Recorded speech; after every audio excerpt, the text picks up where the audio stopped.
Bienvenue sur Hémisphère droit, le podcast consacré au design. Le secteur digital est en plein essor et il existe un certain nombre de métiers encore peu connus du grand public. Nous allons au cours de ce podcast nous concentrer sur les métiers du design graphique au sens large. Hello Benoît, je suis ravie de te recevoir sur le podcast d'Hémisphère droit. Bonjour Anna, merci beaucoup de m'avoir invité sur ce podcast. Est-ce que tu peux te présenter ? Bien sûr, donc je suis Benoît Drouillat, je dirige l'équipe design au sein d'Oudrive, qui est un éditeur de logiciels. Donc, quand je dis je dirige, j'ai une position de Head of Design chez Oudrive et on est une petite équipe de 5 personnes. Est-ce que tu peux nous présenter Woodrive, nous parler de l'ensemble des fonctionnalités qui l'englobent ?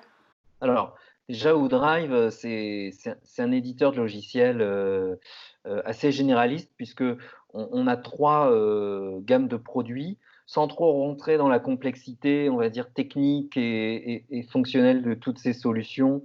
On va dire qu'on a essentiellement des applications qui sont faites pour le partage sécurisé de données, hein.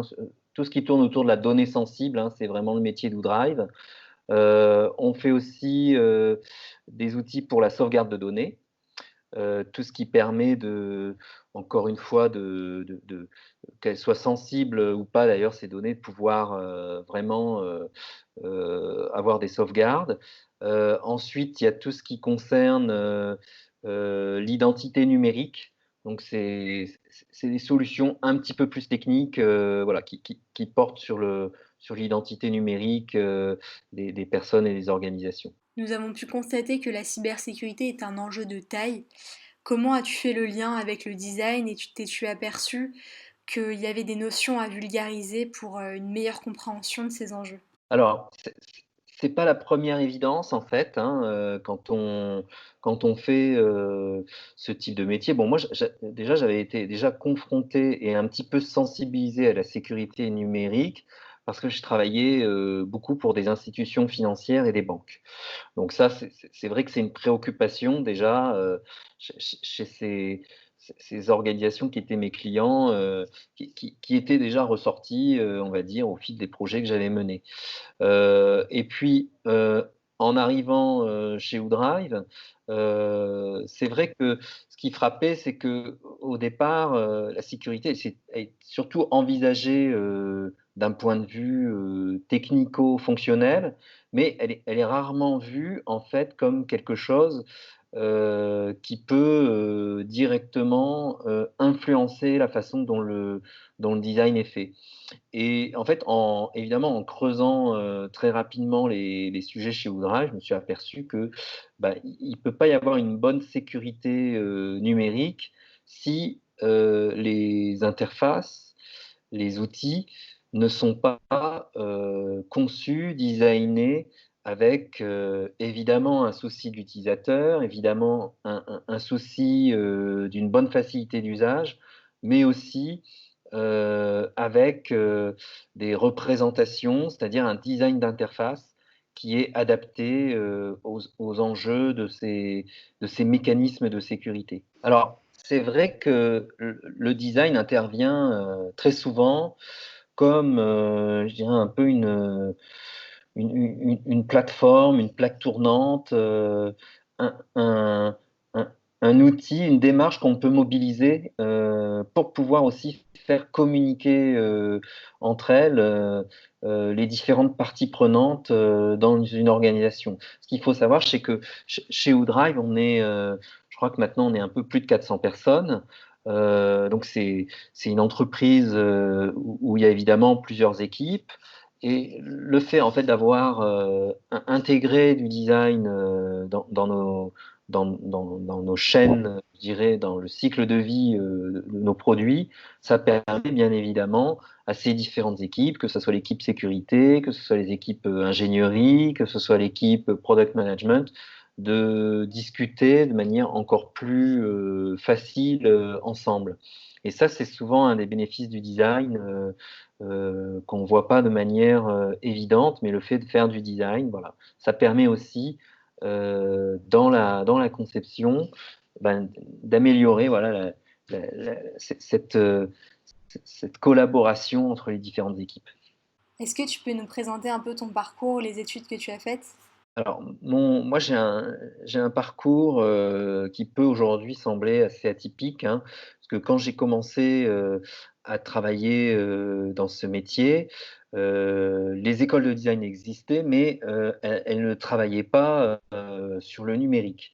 Donc, moi, je n'ai pas fait d'école de design, j'ai fait des études de lettres à l'université.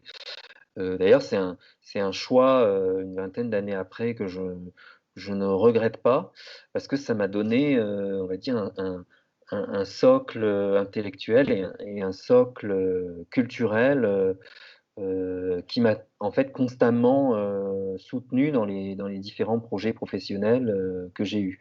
Donc j'ai fait, une maîtrise de littérature française, à Paris 3. Et en fait, l'arrivée, dans ce métier s'est faite un petit peu par hasard, j'ai envie de dire. J'ai eu l'opportunité de travailler dans une agence digitale. D'ailleurs à l'époque on ne disait pas agence digitale, on disait web agency. Et puis j'ai enchaîné les expériences. Alors d'abord, plutôt on va dire, ce qu'il faut voir aussi, c'est que la définition des métiers au début des années 2000, c'était une définition, un peu floue, hein. Les frontières entre les métiers, entre ce qu'est aujourd'hui par exemple un développeur front, un designer, un chef de projet, c'est des notions on va dire, c'est il y avait beaucoup plus de porosité qu'aujourd'hui entre toutes ces compétences. Et donc moi, j'ai un peu commencé voilà, entre le développeur front, le designer, le concepteur-rédacteur. Et puis petit à petit, je me suis spécialisé parce que ce qui m'intéressait, c'était de faire du design d'interface. Et donc, j'ai été directeur artistique à 23 ans dans une grande agence web qui a aujourd'hui disparu. J'ai enchaîné les expériences. Ensuite, j'ai eu l'occasion de faire du freelance. Et puis, j'ai rejoint aussi une agence qui a beaucoup compté pour moi, qui s'appelle Wordapil, qui est une agence de communication éditoriale qui aujourd'hui appartient au groupe Les Échos, Le Parisien.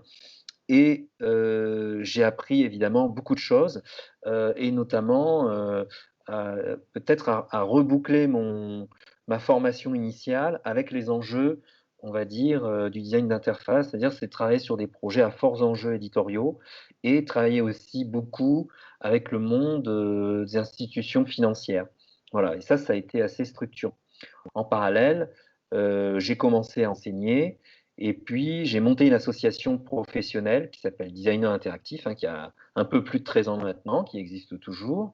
Euh, et donc, il y a eu pas mal de, je dirais, de projets parallèles. L'enseignement, c'est quelque chose qui m'a pris aussi, qui m'a mobilisé énormément d'énergie et de temps. Aujourd'hui, c'est une parenthèse que j'ai un petit peu refermée parce que j'ai vraiment décidé de me consacrer vraiment à ce qu'on pourrait dire être mon cœur de métier en fait. Donc, à partir de 2018, j'ai fait un switch assez important, c'est-à-dire j'ai quitté 17 années d'agence, qui était vraiment mon métier, hein, à la fois l'endroit où j'ai appris sur le tas tout ce que je connaissais en design d'interface, pour rebasculer cette fois-ci, enfin pour basculer dans une organisation centrée sur le produit, ce qui est très très différent en fait de la façon de travailler d'une agence, hein, dans laquelle on va avoir tendance à enchaîner plusieurs projets, à travailler aussi en parallèle sur plusieurs projets. Ben, dans une organisation centrée sur le produit, c'est très différent dans la mesure où on doit suivre tout un cycle de vie et on est responsable de son produit, on va dire, de la création jusqu'à, on va dire, sa disparition quasiment. Et ça, ça implique évidemment des méthodes de travail, des modes de collaboration entre les équipes qui sont extrêmement différents du travail en tant que prestataire de service. Je constate parmi toutes les personnes que j'ai pu interviewer jusqu'ici qu'il y a un passage entre l'agence et l'entreprise centrée produit. Qu'est-ce qui a permis ce déclic? Alors pour moi, le déclic, c'était de voir qu'on aidait beaucoup de clients, chez Wordepil, en s'efforçant toujours, de livrer des projets de qualité. Mais c'est vrai qu'il y avait une frustration, c'est qu'on pouvait difficilement accompagner, sauf à quelques exceptions, comme ça a été le cas par exemple pour Pôle emploi ou Crédit Mutuel CIC, qui sont des clients qu'on a accompagnés, longtemps. On on travaille souvent, je dirais un peu en one shot, sur des projets avec des périmètres, très définis, et puis au bout de quelques mois, très souvent, ça s'arrêtait et on n'avait plus la main, je dirais, pour continuer d'accompagner le client et voilà, pour envisager les choses dans la durée. Et on sait très bien que, ben, pour le design, pour la conception, ça prend souvent, des années, hein. Par exemple, de construire un produit, alors peut-être pas de construire un site, et encore, ça dépend de la complexité, des projets, mais nous, on était intervenus sur des projets, généralement assez complexes. C'était un peu la marque de fabrique, de l'agence, et je me souviens que, dans la refonte, des interfaces transactionnelles de Crédit Mutuel CIC, c'était un projet, où la conception, vraiment avec les prototypes, les wireframes avaient pris, à elle seule, au moins 9 mois dans la durée du projet. Hors toute la partie, qu'on appellerait aujourd'hui, UI, hein, c'est-à-dire, hors, design d'interface graphique. Ça avait mobilisé, un temps très important, et cette durée, bah, c'est une forme de luxe, qu'on n'a pas souvent, et c'est quelque chose que j'ai voulu, essayer de creuser dans mon parcours. Essayer aussi de se challenger, heu, en essayant de mieux intégrer le design avec l'agilité, parce que c'est quelque chose qui est, extrêmement difficile, qui nécessite des adaptations, nos façons de travailler qui sont assez profondes. Heu, Ça requiert aussi beaucoup d'humilité, et moi j'aimais beaucoup en fait l'idée de pouvoir recommencer, d'une certaine manière, remettre les compteurs à zéro.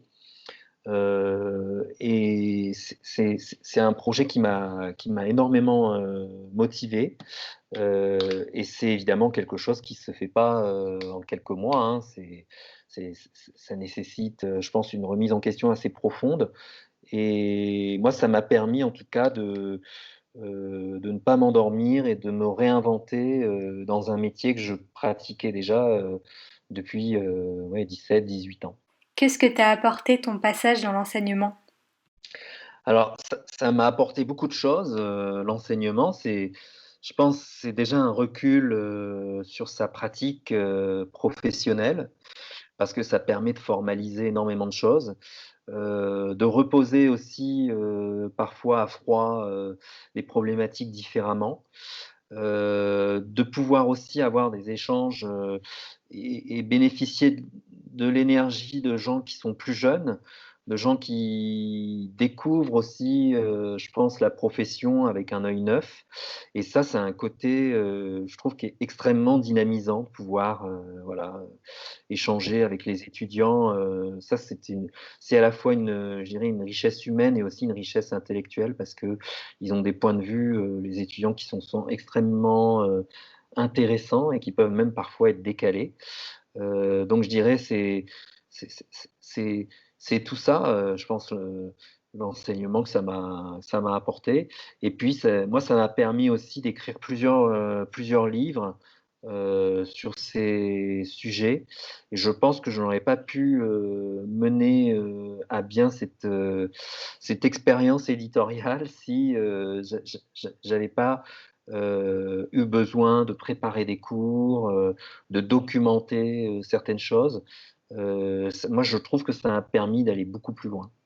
Concernant l'association Designer Interactif que tu as cofondée qui regroupe plus de 1500 membres, je lis souvent les enquêtes d'employabilité, il y a pas mal d'articles et newsletters. Comment as-tu pu mener tout ce travail en parallèle? Alors, Designer Interactif, c'est un projet, qui a émergé, en 2006, quand je commençais, ma première saison, si je peux dire, chez Wordapil, puisque j'ai travaillé à 2 reprises. Et c'est un projet déjà que j'ai pas réalisé tout seul, hein, puisque j'avais avec moi Dominique Playoust, Peter Gabor, Jean-François Dubos, Guillaume Brachon, voilà, on était 7 fondateurs, en tout.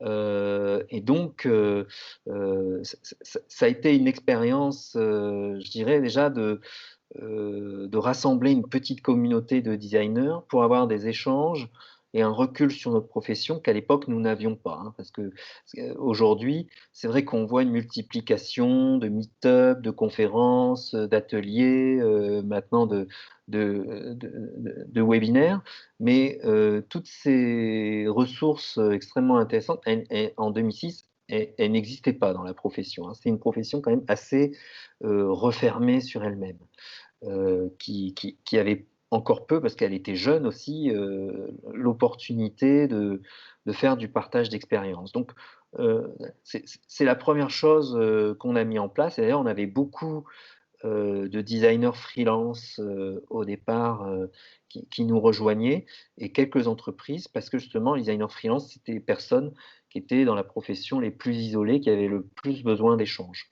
Donc, ça a commencé très tôt en fait à être un projet éditorial, designer interactif, avec les enquêtes sur l'emploi et les salaires que tu mentionnais, parce qu'il y avait aussi un besoin, je dirais, de prendre du recul, d'avoir des indicateurs sur notre profession, d'avoir une sorte d'observatoire comme ça, qui, au moins une fois dans l'année, permettait de savoir où on en était finalement par rapport à la maturation de cette profession qui a été très progressive, hein, parce qu'il y a eu vraiment plusieurs périodes.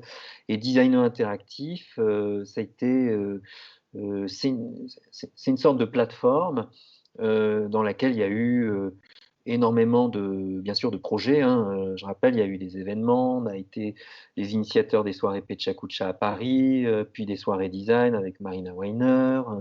On a essayé de faire en sorte que ça soit aussi une mise en visibilité du travail des designers français, très forte, hein, avec des gros événements, probablement qu'on ne referait plus aujourd'hui sous les mêmes formats. Et c'est vrai que ça a été énormément de travail mené en parallèle, mais ça a été aussi, je pense pour moi, une source d'inspiration, voilà, qui me permettait je dirais, d'avoir un regard un peu sur le marché, qui permet de prendre du recul sur sa propre pratique. Moi, c'est comme ça vraiment que ça m'a enrichi, en fait, cette expérience associative. Quel est ton regard sur les tendances actuelles? Nous parlons beaucoup de réalité virtuelle, réalité augmentée, de 3D. Qu'est-ce que tu préconises pour les prochaines années? Alors, évidemment, il y a beaucoup en termes de tendances, je dirais. Bon, après, il faut séparer tendance de fond et puis, on va dire, tout ce qui peut être buzz un petit peu éphémère. Et c'est vrai qu'il y a une multiplication aussi des sujets, hein, sur le design. Euh, et on va dire que sur les tendances en général, alors moi, j'essaie de faire une veille qui est régulière. D'ailleurs, on a une newsletter de veille pour designer interactif que j'alimente. J'ai une deuxième newsletter de veille, celle-ci qui est un peu plus secrète, puisque c'est la newsletter de veille de l'équipe produit chez Woodrive, dans laquelle on va monitorer, bien sûr, des éléments de la concurrence, mais aussi tout ce qui peut sembler intéressant d'un point de vue product design, hein. Donc d'ailleurs, c'est pas forcément les mêmes sources d'informations.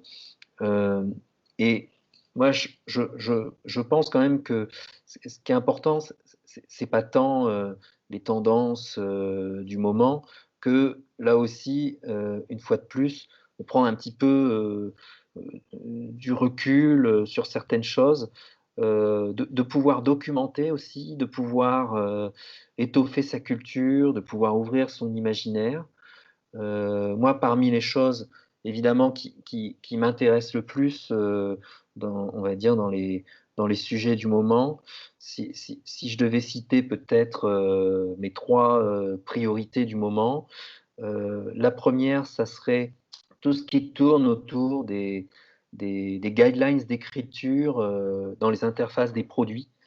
C'est tout ce qui s'apparente, entre parenthèses, à ce qu'on appelle aujourd'hui l'UX Writing. Voilà, donc je suis en train de rédiger un document assez important pour WooDrive sur le sujet, parce que nous, on a des produits qui peuvent être parfois extrêmement complexes et techniques, et donc on a besoin de faire en sorte, en tout cas de s'assurer que les utilisateurs finaux puissent comprendre tout je dirais le discours qu'on trouve dans nos interfaces. Donc ça, c'est une première chose, c'est un vrai sujet à part entière, je pense, qui va, à mon avis, exister en tâche de fond, qui sera peut-être pas un sujet du premier plan, parce que c'est pas forcément très sexy, hein, tout ça. Mais à mon avis, ça c'est c'est vraiment un sujet de fond. Donc ça, c'est le premier sujet. Il y a un deuxième sujet qui m'intéresse évidemment énormément, c'est tout ce qui tourne autour du product design. Donc, pour moi, le product design, c'est aussi une manière d'exprimer des schémas de conception, ce qu'on appelle les design patterns en anglais. Donc, ça, c'est quelque chose qui était très peu documenté il y a quelques années et qui commence à l'être bien davantage. Notamment, il y a un ouvrage qui s'appelle Designing Interfaces de Jennifer Tidwell, qui en est, je crois, à sa 3e édition, et dont le sujet principal, c'est justement ces design patterns. Donc, pouvoir documenter en fait des solutions standardisées d'une certaine manière, qui permettent de résoudre des problèmes dans des cas d'usage précis, qui font gagner énormément de temps en conception et qui améliorent beaucoup la facilité d'usage des interfaces. Et il y a un 3e sujet qui est pour moi la dimension UI en fait des interfaces, qui a été beaucoup éclipsée ces 5-6 dernières années par une tendance qui a été pour moi assez dévastatrice de mon point de vue. C'est tout ce qui tourne autour de l'UX, des méthodes de travail, des process en fait, toutes ces méthodes de travail en fait, elles ont fait oublier que une interface, c'était aussi une identité de marque, une identité, des valeurs, de la culture, une histoire aussi des interfaces, et que toute cette richesse, elle ne peut évidemment passer au second plan de tout ce qui va concerner l'ergonomie ou l'usage purement fonctionnel. Bien sûr, c'est important d'avoir une bonne facilité d'usage dans les interfaces, mais c'est très important aussi d'avoir des interfaces, comme dirait Jean-Louis Fréchin, qui soient des interfaces désirables. Voilà. Et je ne veux pas par là faire référence nécessairement au design émotionnel, qui a été une notion qui a été aussi très tendance, mais vraiment parler plutôt vraiment de design d'interface au sens noble du terme, et je pense qu'il faut revaloriser ce métier de UI designer qui, qui a été beaucoup négligé, je pense, ces 5-6 dernières années. Tu as évoqué la standardisation. Est-ce que tu penses que justement en utilisant ces design patterns, ça nous permettra à terme d'être bien plus créatifs et d'apporter plus de valeur en tant que designer? Alors, je pense que entre les design patterns et, on va dire, l'UI au sens, comment dirais-je, spécifique, personnalisé, il y a évidemment un équilibre à trouver, hein. Pour moi, c'est, c'est pas quelque chose qui est contradictoire, bien au contraire, parce que les contraintes aussi des standards peuvent nous donner je pense, des impulsions de créativité. Mais il faut regarder aussi je dirais les choses un petit peu en face, hein. La standardisation, c'est par exemple des systèmes comme Material Design, qui sont des systèmes absolument épouvantables, qui en plus d'être laids, sont des systèmes qui fonctionnent très mal. Je pense qu'il faut aussi développer, à mon avis, vis-à-vis de cette standardisation et des design patterns, un point de vue critique de designer. Ça me paraît extrêmement important et euh, intéressant aussi du point de vue de l'interface. Je pense qu'il faut savoir, bien sûr, s'appuyer sur des conventions de conception, et il faut savoir les utiliser aussi à bon escient.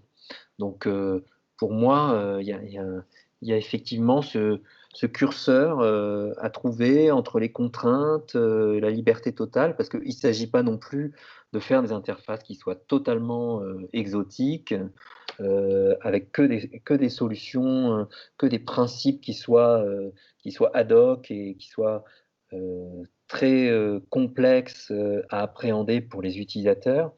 Mais en revanche, on peut donner aux utilisateurs une sorte de pouvoir d'action, c'est-à-dire faire en sorte que, au lieu de baliser de manière extrêmement simplificatrice les parcours, les parcours utilisateurs, les parcours de conception, laisser en fait plusieurs chemins possibles, par exemple. Voilà.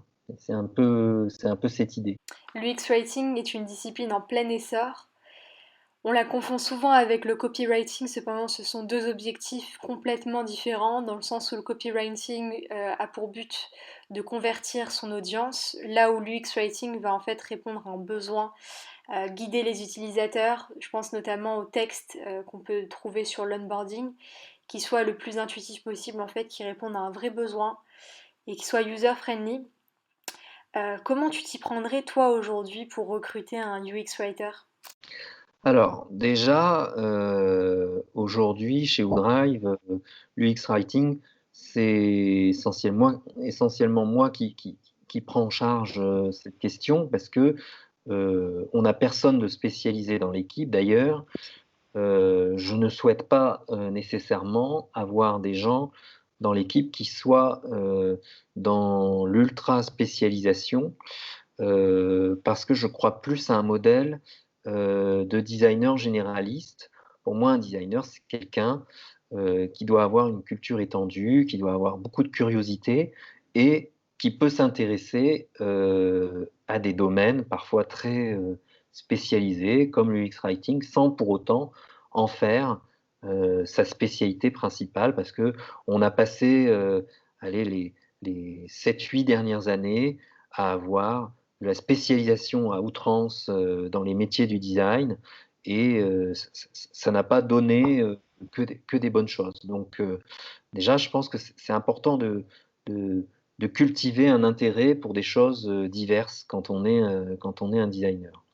Donc la façon dont on intègre, je dirais, cette spécialité chez Woodrive, voilà, je pense, c'est par de la culture personnelle. Moi, ça m'impose évidemment, comme tout le monde, de lire beaucoup, de me documenter, de faire de la veille, de prendre le temps, voilà, aussi d'écrire des choses. Alors, c'est vrai que moi, j'avais un petit avantage, c'est que ayant travaillé dans une agence éditoriale, pour moi, c'était beaucoup plus naturel en fait de m'emparer d'un sujet comme celui-ci, parce que j'avais vu les chefs de projet édito chez Wordapil travailler sur des chartes éditoriales, travailler sur des documents qui peuvent ressembler, je pense, aux activités que peut mener un UX writer. Voilà.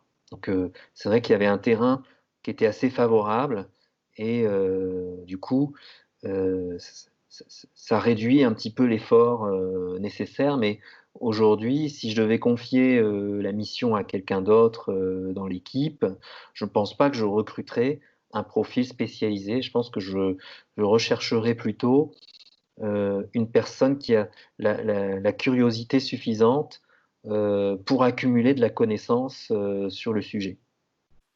Quel est ton conseil pour quelqu'un qui souhaite débuter en design? Alors, à mon avis, pour, débuter en design, alors je vois, différentes, situations parce que débuter en design, ça peut vouloir dire, je suis étudiant, j'ai fait une école de design ou je suis étudiant, j'ai fait, une école digitale ou, j'ai fait des études à l'université. Déjà c'est des parcours qui sont assez, différents.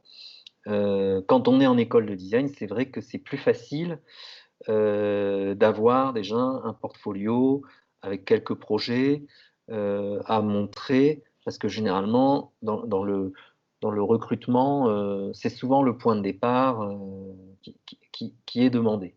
Donc je pense que, ce qui est important, que ce soit sur la base de vrais ou de projets, d'études de cas, fictives, c'est d'avoir un portfolio avec quelques projets représentatifs, qui soient vraiment des projets, si on est, designer d'interface, qui soient du design d'interface.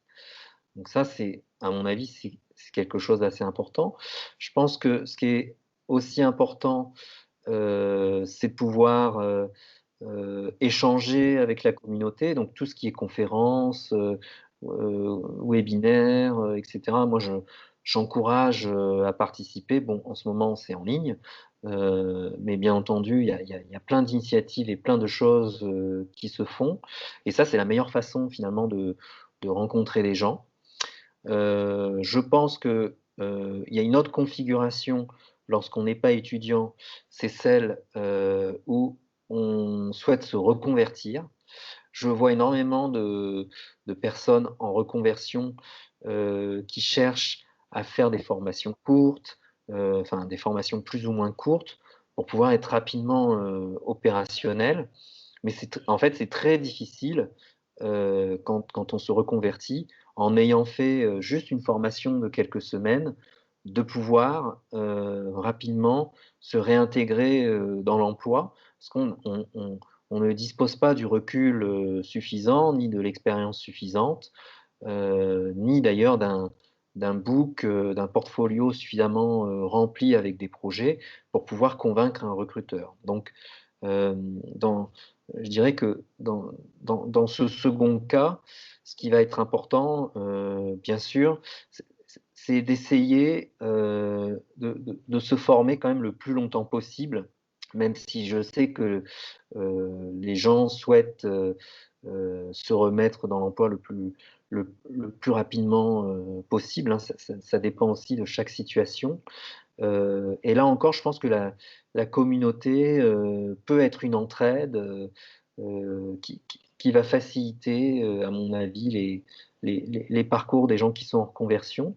Je pense que c'est intéressant aussi dans la profession d'avoir des gens qui sont en reconversion parce qu'ils ont des points de vue très différents, sur le métier. Ils ont aussi peut-être un recul que nous, qui sommes parfois depuis, longtemps dans ces métiers, n'avons plus, hein. Et je pense qu'il faut, bien entendu, réserver une capacité d'accueil pour les gens qui se reconvertissent. Ce que je vois comme, initiative très intéressante, ce sont par exemple les initiatives du laptop, de Pauline Thomas notamment, à travers des formations avec des modules, parfois très spécialisés où, la formation est envisagée aussi comme une sorte d'assemblage de modules de compétences. Ça peut être très, très intéressant. Ce sont aussi, notamment des formations qui sont très à jour par rapport à ce qui se fait, dans la pratique professionnelle. Alors, il y a pas que le laptop, hein, d'ailleurs qui fait ça, il y a des formations, notamment à Hack, il y a des formations dans certaines écoles, il y a des formations en ligne aussi, qui le font, de manière peut-être un peu moins complète. Et ça, je pense que ça peut être une base de départ, mais je ne suis pas sûr que ça soit, la finalité, hein, parce que, bien évidemment, ça prend du temps et se lancer, je dirais, dans le design numérique, c'est quelque chose qui peut prendre plusieurs années. Je pense que l'expérience freelance, c'est quelque chose qui peut être intéressant, mais il faut avoir aussi une certaine maturité, une certaine discipline pour le faire. Voilà, je pense les quelques conseils que je pourrais donner. Génial, merci beaucoup Benoît. Je t'en prie. À la prochaine. J'espère que l'épisode vous a plu. N'hésitez pas à vous abonner à la chaîne YouTube et sur Spotify ou Google Podcast.